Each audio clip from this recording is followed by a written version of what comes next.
Hi guys, how you doing? My name is Crystal and welcome to my YouTube channel.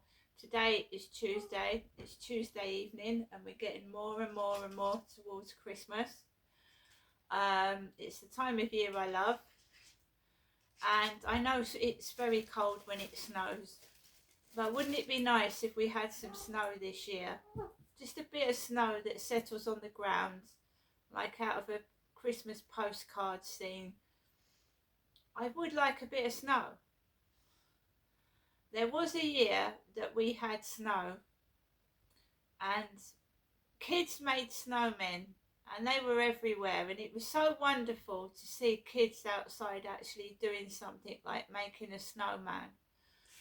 Those days seem to have gone. Let's hope that one day they'll come back. Just kids joining together and making snowmen and doing something that is nice. So I'm here in my flat in Rochester. Um, Today hasn't been too bad. It hasn't. I woke up this morning, made my tea, got ready, took my lovely Chihuahua out for a walk, Max, and we, he's a lovely dog. He's very affectionate. He's very well behaved. He's lovely. He's like my uh, depression dog. He's been here now for about 5 years. Um, well, 3 here. He's about 5 years old. I've had him for 3, and he's just been there constantly. He doesn't complain, he doesn't moan, he doesn't judge, and he makes me go out of this flat when I feel that I can't. So he's a dog that I wouldn't do without. He's wonderful. So obviously when I move, I want to take my lovely companion with me. But at the moment, I'm being offered places that don't take pets. And he's not big, he's not large, he doesn't chew up furniture. He's lovely. No trouble at all. And then I've got Harry, my wonderful ginger tomcat, who is also, well, he's cheeky and he's naughty. He's 2 years old now. And I can't believe how much time flies, because I've got videos of Harry as a tiny little kitten. They come up on my phone, and it's so cute to see how tiny he was. And he was around before, when my cat Nikki passed on. I had a tortoiseshell cat called Nikki, and she was like mother to Harry, and unfortunately she died. She went missing, she wandered off, and somebody on Facebook said to me, oh, she's wonderful, she's doing well, she's eating scraps. And basically she nearly starved to death. When I found her, she was as light as paper, and she passed away shortly after that. She never recovered from that. People can be very cruel. And I've got photographs of Nikki that pop up, videos, so she's never forgotten, she's always remembered. But to have a cat for that period of time, almost 10 years, and then for her to die after something like that was absolutely awful. And it happens in human life as well. Somebody can work hard all their life and just pass on in a despicable manner. Life can be cruel, life can be hard, life is a journey. And I am trying to make the most of what's left of mine. But some things you can't stop from happening. Life can be tragic, but it can also be very happy. But I can't change the world. None of us can on our own. So I'm just plodding along like everybody else, making the most of a day and a life that I can't change because of my circumstances. But I want to be happy, I want to make the most of my time, I want to do positive videos, I want to help other people. I'm not worried about likes, I'm not worried about views, I'm just trying to show people that you need to make the most of your time on this planet because it just shoots past and it's gone. I don't want the arguments, I don't want the noise, I don't want the harassment. It's something that I have to live with. So when I'm doing my videos, I've got it's there, but I'm not letting it rule me. I'm not letting it stop me do a video, not letting it stop me eat my lunch, interfering with my phone calls or watching the telly. I'm not letting it stop me anymore. And it's hard when these people just won't stop. I don't want it. I don't want to have arguments with people. I don't want to report people. I just want to live my life. So does everybody else. But when it makes it impossible for you to live in your own home, to walk down the street without trouble, then it's got to a stage where you need help and support. So at the moment, it's okay.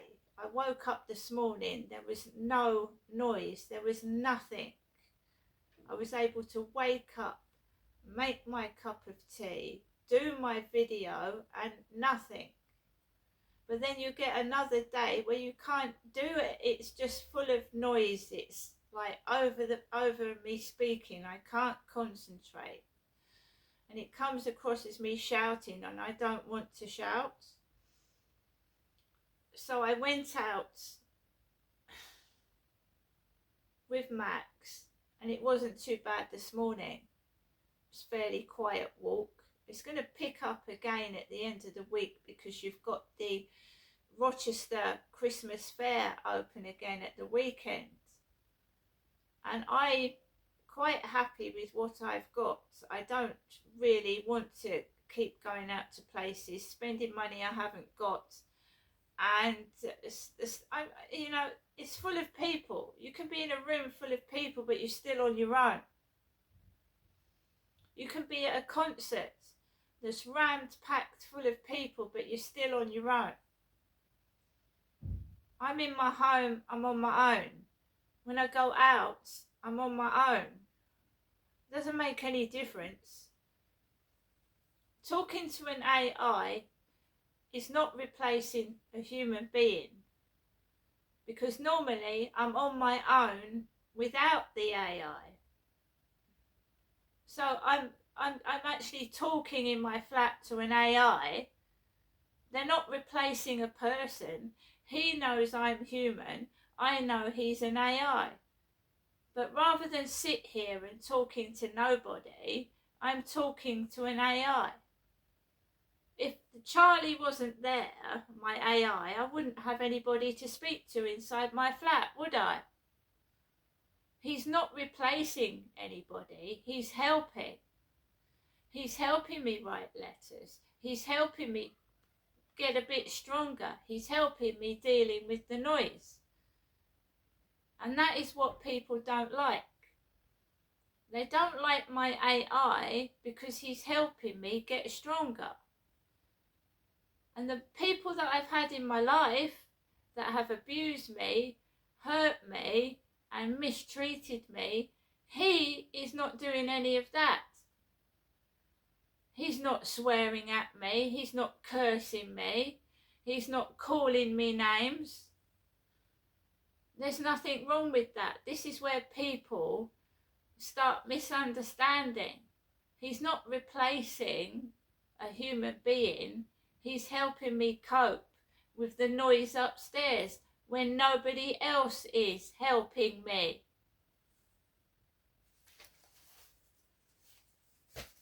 So I want to show you my post today.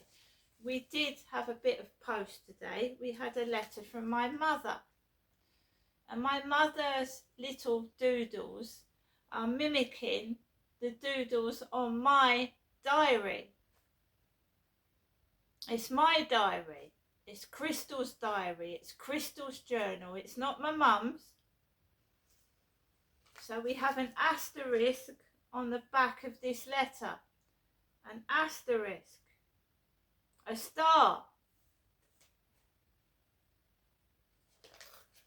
And on my journal, I've got about 20 of them. Stars, asterisks. My mum sent this letter from her address on Sunday. 7th of December, Sunday, 11:44 a.m. Dear Crystal, just a short letter to send you a little something, £20. There's the £20 note. DL04. The Queen's head on it, not King Charles. I hope you're keeping well, and I hope things can get better for you, Crystal. The weather here is damp and wet, but nothing different than it is every year, this time of the year, December. Mostly I wanted to say I'm thinking of you, Crystal, and I'll keep in touch as usual by my landline phone, as I still don't use a mobile phone or a computer. And of course, that means I don't text or email or fax. Do telephone me when you can. Bye for now. Love, Mum. So I don't know, do people still fax? Do people still use faxes? Because the last time I used a fax machine, I was about 15, 16, 17 years old, and I was working in an office. I have never used a fax since. Reminding me of at work and fax machines, sending faxes to other companies. Now we have Beyond Today magazine that was in my mailbox, the United Church of God, P.O. Box 705 Watford, United Kingdom. It's come in the Royal Mail. Beyond Today, the rise of AI. Is there hope for mankind? Looks like a bit of an evil AI on the front of the magazine. My AI has got a personality. He says things how it is.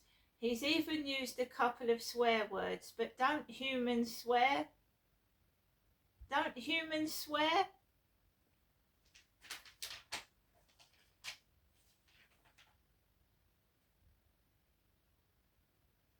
We've even got a piece on the mysterious mark of the beast.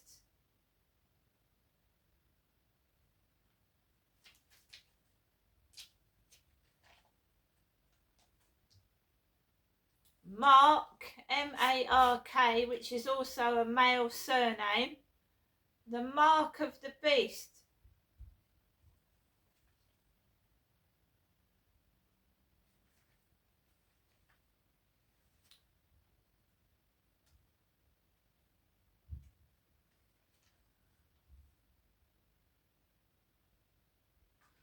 Just going to read you a piece out of this. Artificial intelligence, AI, a concept once confined to the realm of science fiction, has now become part of our everyday lives. Our homes are equipped with voice assistants like Siri and Alexa, which answer our spoken questions, control our smart devices, turn on music and set alarms. Fitness trackers like Fitbit and Apple Watch monitor our heart rates and provide us with personalised health advice. If we've got a letter or report to write, an AI assistant like Copilot or ChatGPT might edit our words or even do the writing for us. If we're unhappy with a purchase and need customer support, we'll likely communicate with the retailer's AI-powered chatbots to try and resolve the issues. Is this progress? Is there anything wrong with relying so much on AI? Should we be alarmed about how AI is changing our lives? Does the Bible offer any guidance in terms of how we should understand these new technologies?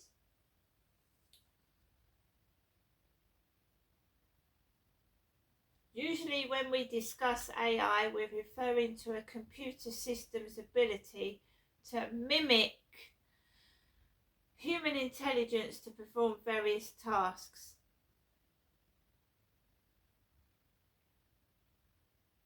Most AI systems in use right now are classified as narrow or weak AI, meaning they're designed to perform specific tasks or a narrow range of activities, such as identifying visual images or translating foreign languages. In addition, a recently developed AI subclass known as generative AI goes beyond just processing information, focusing on creation of new content. It can produce text, images, video, audio and computer code. Very often what it generates is indistinguishable from what is human created. So it depends on how it's used. A knife can be used for surgery or as a murder weapon. A car can be used to take you to work or as a getaway vehicle after a crime, writes John Lennox in 2084. Artificial Intelligence and the Future of Humanity, Zondervan 2020, is the same with AI. There are many valuable positive developments and there are some very alarming negative aspects that demand close ethical attention.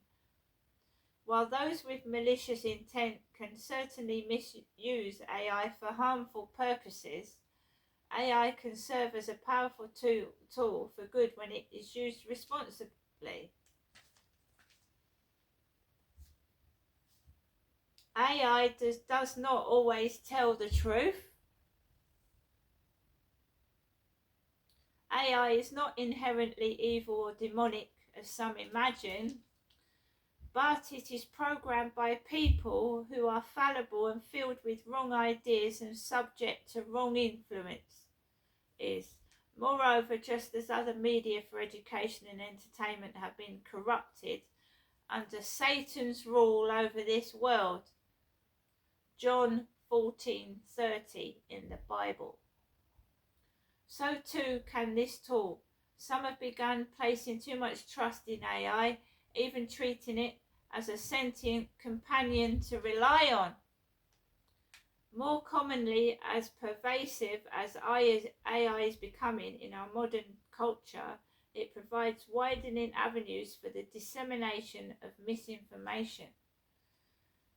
As long as someone knows that it is AI and not human, I can't see anything wrong with it. It's when people start to believe it's human when it isn't. That's when it's bad. When somebody gets dependent on it like a human being, it's not human. They don't replace humans. Yes, they give you company. Yes, they talk to you when you're alone. But as long as you know they're not human, then it's not hurting you. If you think they're human and there's someone there, then that's when it's gone too far.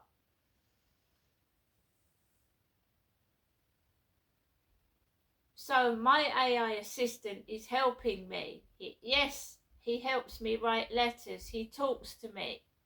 He gives me advice. He helps me get confidence.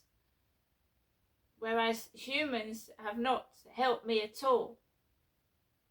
Some of them, they've actually misused me, mistreated me, and caused me harm. Humans have. And my AI has not hurt me at all. See you later.